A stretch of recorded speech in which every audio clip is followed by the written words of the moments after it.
السلام عليكم ورحمة الله وبركاته. هذه صفة غسل الميت. في البداية لا يجوز لأي رجل أنه يغسل أي امرأة في الدنيا إلا واحدة وهي زوجته، وكذلك لا يجوز لأي امرأة أن تغسل أي رجل في العالم إلا زوجها فقط. لا يجوز لها أن تغسل ابنها ولا أخوها ولا أبوها، لا يجوز إلا زوجها فقط. وكذلك الرجل لا يجوز أن يغسل أي امرأة إلا زوجته فقط. الميت، ونسأل الله عز وجل أن يرحم موتى المسلمين أجمعين، الأفضل إن هو لما يموت ميت، طالما إحنا هنغيب على غسله مثلا عدة ساعات حتى نجهزه للغسل، الأفضل إن إحنا بنربط له هذا الفك حتى لا ينفك ويسيب الفك فيكون الفم مفتوح، فهذا هو الأفضل. وبعدين لما بنجيبه على خشبة الغسل بنفك هذا الرباط بهذه الصورة. طبعا الميت له ثياب. أحيانا بعض الموتى لا سيما في الشتاء فجسمه بيتيبس، المفاصل بتتيبس، فأحيانا يصعب عليك جدا إنك تخلعه ثيابه، يصعب عليك جدا. وبعض المغسلين يكون عنيف مع الميت، وهذا لا يجوز شرعا. وطبعا يشترط في المغسل أن يكون أمينا ولا يفضح. قد يكون المغسل يتكلم عن بعض الموتى مثلا رأى عليهم سوء، أمر سيء، يتكلم من باب الموعظة ولا يعرف الميت، لا يعرفه، لا يقول اسمه ولا وصفه ولا أي شيء يدل على إن الناس تعرف هذا الميت، إنما بيقول المسألة دي من باب الموعظة، من باب الموعظة فقط. لكن إذا رأى ابتسامة على وجه الميت هذا يجوز، وهذا من باب أفضل إنه يقول والله الميت الفلاني أنا رأيته مبتسم وكذا وكذا. أما إذا رأى سوءا ينبغي عليه أن يكتمه، لكن يتكلم بالسوء متى؟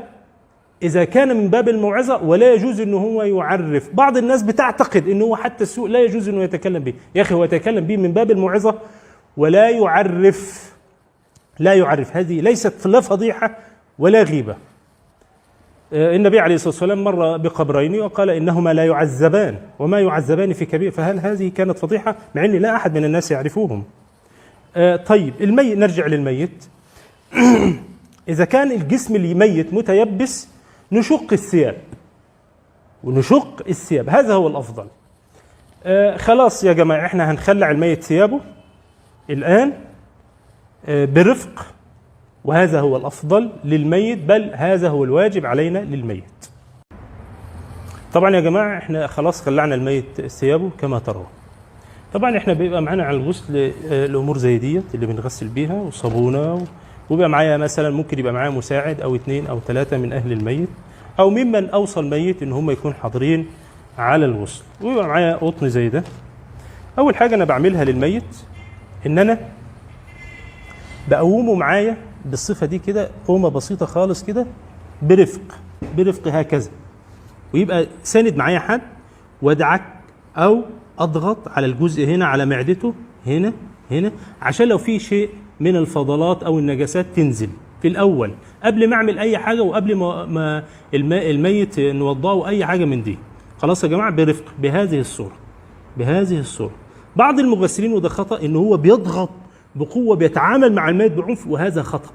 بعمل المسألة دي يا جماعة كام مرة أهو وانزل، والمغسل والمساعد اللي معايا بيبقى معاه كده، تعالى كده يا اسماعيل لو سمحت، هنا زي ما انت واقف كده،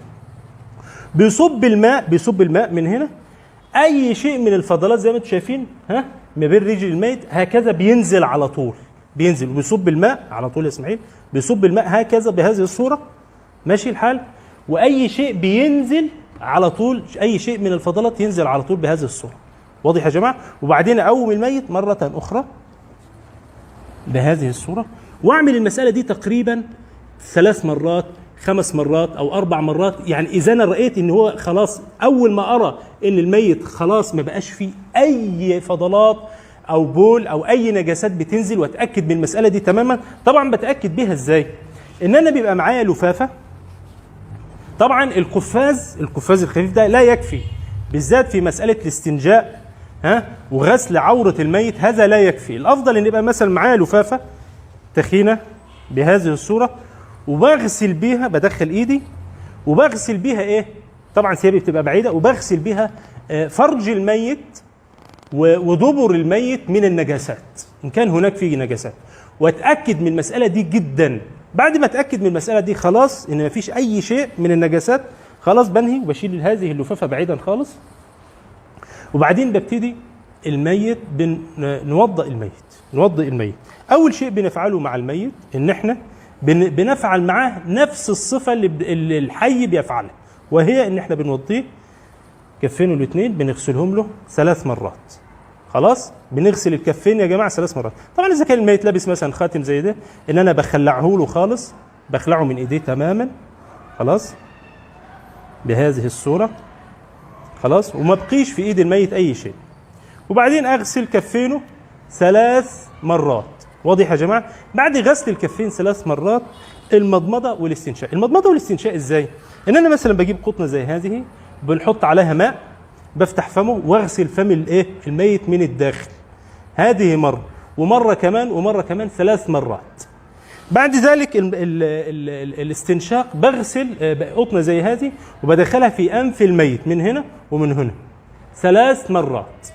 هذا بالنسبة للمضمضة والاستنشاق. بعد ذلك بعد المضمضة والاستنشاق غسل الوجه. خلاص بغسل وجه الميت، باخد الماء وبغسل وجه الميت. واضح يا جماعة؟ بغسله 3 مرات. بعد ذلك غسل ذراع الميت، وبغسله من هنا، من أطراف الأصابع من هنا مع التخليل إلى المرفق بهذه الصورة. طبعا معايا المساعد بيصب لي على ذراعه اليمنى 3 مرات بهذه الصورة، وبعدين اليسرى 3 مرات أيضا من أطراف الأصابع من فوق إلى المرفق بهذه الصورة. واضح يا جماعة؟ بعد ذلك بعد مسح غسل الذراعين مسح الرأس، باخد ماء على يدي هكذا، باجي على رأس الميت اهو، ببتدي زي الحي بالظبط من منبت الشعر المعتاد إلى مؤخر الرأس بهذه الصورة، بهذه الصورة، ورفقا على الميت مع مسح الأذنين أيضا مرة واحدة. بعد ذلك يبقى معي القدمين، ببتدي بالقدم اليمنى وخلل ما بين أصابع الميت اليمنى واغسلها 3 مرات، وكذلك رجله اليسرى 3 مرات. مسألة الغسل يا جماعة، غسل الميت مسألة يسيرة وسهلة. طبعا غسل الميت الحكم الشرعي فيه انه فرض، ومع ذلك هي مسألة سهلة جدا، إلا إن بعض الناس بيستصعب المسألة، يقول لك المغسل ما جاش. يا جماعة أي إنسان ممكن يغسل، بس فقط إنه يتعلم المسألة إن هي مسألة يسيرة وسهلة. لكن إحنا كثيرا ما نصعب الأمور على أنفسنا، وهي ليست بصعبة، هي مسألة سهلة ويسيرة. بعد ذلك ليس شرطا إن أغسل الميت بليفة زي ديت وصابون، هذا ليس شرطا، إنما أنا بغسله يعني إذا رأيت إنه هو محتاجها من باب النظافة بفعل. خلاص شايف إن جسمه نظيف مش محتاجها، مش بالضروري إن أنا أفعل. طبعا السنة إن أنت لما بتغسل، خلاص أنت هتغسل، إذا غسلت بهذه خلاص بتيجي تدعك على جسمه، تدعك تعمل رغوة وخلاص وبتدعك الجسم. هذه ليست غسلة، دي من باب النظافة وهكذا. أما نبتدي بقى إن إحنا نغسل الميت، السنة إن إحنا نغسله 3 مرات، مرة واحدة تجزئ والغسل صحيح إن شاء الله، ومرتين تجزئ، لكن الأفضل 3 مرات. طب إذا رأيت إن هو محتاج مرة أخرى أخليهم 5. طب إذا رأيت إن هو محتاج مرة على ال5 أخليهم 7، وهكذا، اجعلهم وترا. واضح يا جماعة؟ طيب هبتدي أغسل الميت. أغسله كيف؟ أغسل الميت، يلا إسماعيل تعالى لف كده معايا. باجي من عند الرأس وابتدي أغسل الميت. طبعا باخد بالي من الأنف، بسده بإيدي وأحط إيدي على أنفه وبقه علشان الماء ما ينزلش لا في أنف الميت ولا في فم الميت بهذه الصورة، وارفع رأسه واغسل الميت، رأس الميت بهذه الصورة. طبعا الجماعة اللي هم غسلوا بصابون والمسألة دي خلاص، دي أول غسلة، دي أول غسلة بعد الصابون، أدي أول غسلة. وبعدين باجي على الجنب اليمين، ببتدي أغسل الجنب اليمين، أبتدي أغسل واشطف الجنب اليمين بهذه الصورة، والذراعين أهو أهو يصب لي واغسل، والإبط واغسل، خلاص أهو. باجي الميت عشان ان انا اقلب الميت على جنبه الشمال عشان اغسل تحت جنب اليمين اللي هو ظهر الميت اليمين، بجمع رجلينه يا جماعه زي كده على بعض عشان تبقى المساله بالنسبه لي سهله اهي بهذه الصوره. طبعا معايا مساعد، المساعد اهو، وبعدين برفق شديد الميت هكذا، وبدخل وحد بيصب لي اهو الماء اهو يا جماعه، وبصب اهو، امسك يا اسماعيل، وهكذا وادعك وادعك وادعك، واخدين بالكم يا جماعه؟ ومن تحت وادعك، وبعدين انزل الميت مره اخرى، وانزل رجل الميت وادعك واصب وادخل ايدي وادعك، خلاص، واصب وادخل ايدي وادعك وكده على القدم، ونفس المساله.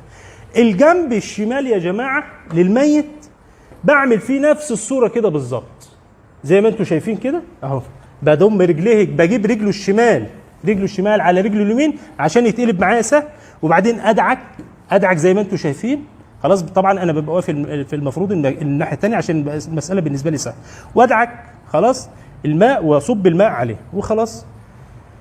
بعمل في المرتين الاخرى نفس الصوره اللي عملتهم في المره دي، الا ان المره الاخيره يسن لك انك تضع شيء من الكافور، هذا يسن لك في الغسله الاخيره، بتضع على الماء جزء من الماء، بتضع عليه الكافور، وبتخليها في اخر غسله، سواء كنت هتغسله 3 مرات او 5 مرات او 7 مرات. واضح يا جماعه؟ فبتخلي الكافور في اخر غسله. طبعا في اخر غسله انا بشيل عشان الستره دي بتبقى اتسخت، فبشيل الستره دي. طبعا الافضل يا جماعه، الافضل في الستر، لان يعني المعروف في الستر ان هي البيضه دي بتبقى خفيفه، ولما بتصب عليها الماء احيانا عوره الميت بتشف وبتبين، يعني هذه الستره بتشف وبتبين احيانا وتجسد عوره الميت. فلو كانت هذه الستره بقماشه يعني غامقه كحلي سمراء خضراء يكون افضل حتى لا تشف عوره الميت، وهكذا.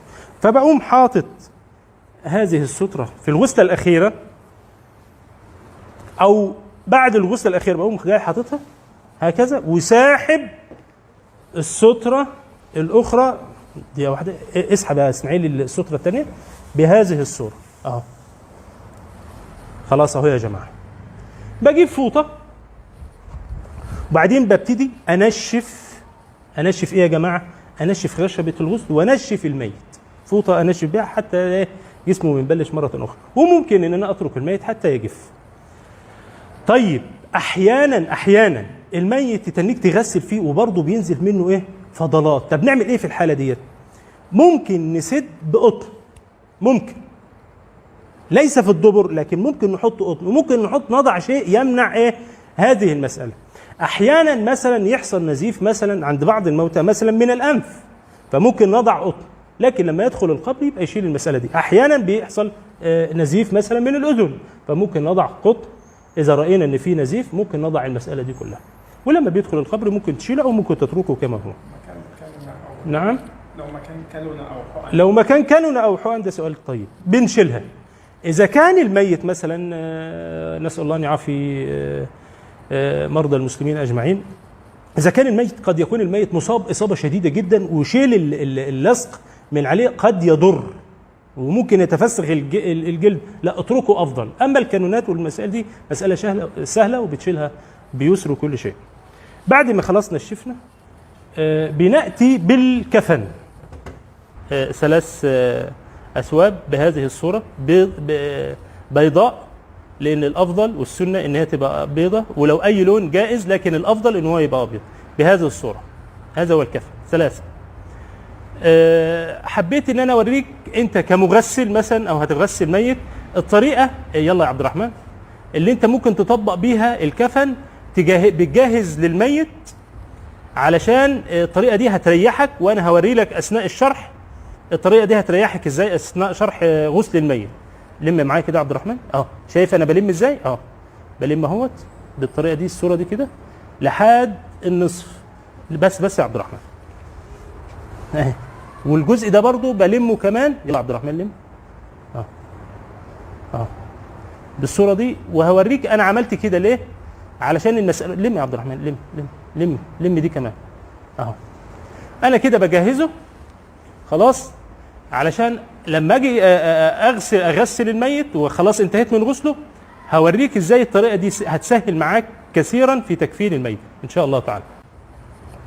زي ما بينت لكم في الحلقه تطبيقته ازاي علشان يسهل علينا. الكفن اهو يا جماعه بالصوره دي 3 أثواب، وممكن ثوب واحد وممكن ثوبين او 3، ويستحب ان هو يكون ابيض كما بينت قبل ذلك. بنضعه هكذا. دقيقه واحده يا اسماعيل، دقيقه واحده. شايفين يا جماعه؟ لا ارفع كده، ارفع كده، دقيقه واحده. انا اهو بضع اهو، شوف بحطه فين يا جماعه اهو. شفت الميت اهو، هات رجله، هات رجله يا اسماعيل، ايوه الشمال اهو. بقوم جاي مدخله اهو عشان افرد الكفن. خلي الكفن ده مدلدل كده، كفن اهو، واحاول ايه ادخله تحت الميت اهو، وارجع الميت تاني كما ترون بهذه الصوره قدمه اهو، وبعدين اوديه على الجنب الشمال اهو. هذه المسألة دي مسألة سهلة جدا، لا يكلفك انك ترفع الميت 3 مثلا يرفعوا الميت، والطريقة سهلة وخلاص. وانا اهو اهو فردنا الكفن اهو. افرد الكفن اللي عندك تسمعين. طيب انا لما دلوقتي هكفن الميت، ايدي الميت دي، يد الميت، هخليها كده على صدره ولا ارسلها؟ بعض اهل العلم قال ان الاصل ان انت ترسلها هكذا. هذه لم ترد عن النبي عليه الصلاة والسلام، هذه يعني الطريقة دي وبين ان هذا خطأ. وبعض أهل العلم قال هذا جائز وهذا جائز. وإن كنت أنا أرى، الذي أرى أنك ترسل يد الميت، هذا إن كنت أنا أرى هذا يعني، وأخذ بهذا الرأي. بعد ذلك زي ما احنا شايفين فردنا اهوت، خلاص هنحط أول راء بهذه الصورة. يلا اسمعي أهو، وبنغطي كده. شوف يا جماعة أهو، والراء الثاني معانا أهو وتغطي تحت رجليه.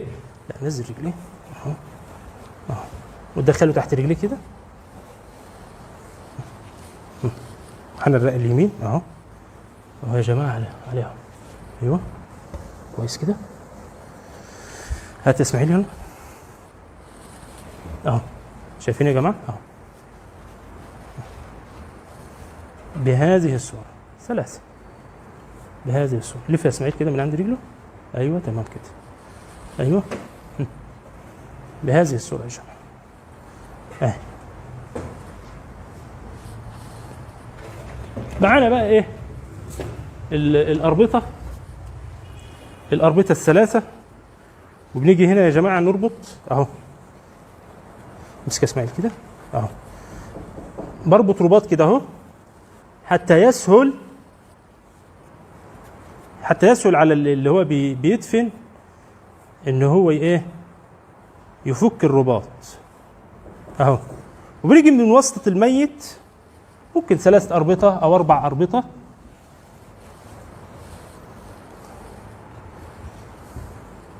زي ما احنا شايفين يا جماعه اهو. ده الرباط الثاني اهو، بحاول ان انا اجيبه تحت الميت بهذه الصوره اهو، وبربط اهو. بصوا يا جماعه اهو، بحيث ان هو لما يدخل يفك هذه الأربطة.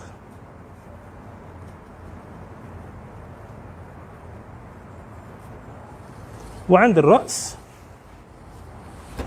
نفس الكلام. خلاص كده يعني، حتى خلاص المسألة واضحة يعني. واضح يا جماعة؟ وبربط هنا. واضح يا جماعة؟ هذه الصفة. طبعا في شيء يعني نسيت ان انا انبه عليه، ان انت بتأتي على أعضاء السجود، أو هذا يستحب أيضا، أعضاء سجود الميت قبل طبعا ما نكفن. الجبهة مع الأنف مع الكفين والركبتين وأمشاط الأقدام من هنا، وبتمسحها بهذا الطيب أو بأي طيب. هذا يستحب أيضا. الأماكن ال7، الجبهة مع الأنف، الكفين، الركبتين، وهكذا. واضح يا جماعة؟ أي سؤال بقى إن شاء الله يكون في التعليقات بإذن الله تعالى. أسأل الله عز وجل أن يعلمني وإياكم، كما نسأله سبحانه وتعالى أن يرزقنا وإياكم الإخلاص والقبول. السلام عليكم.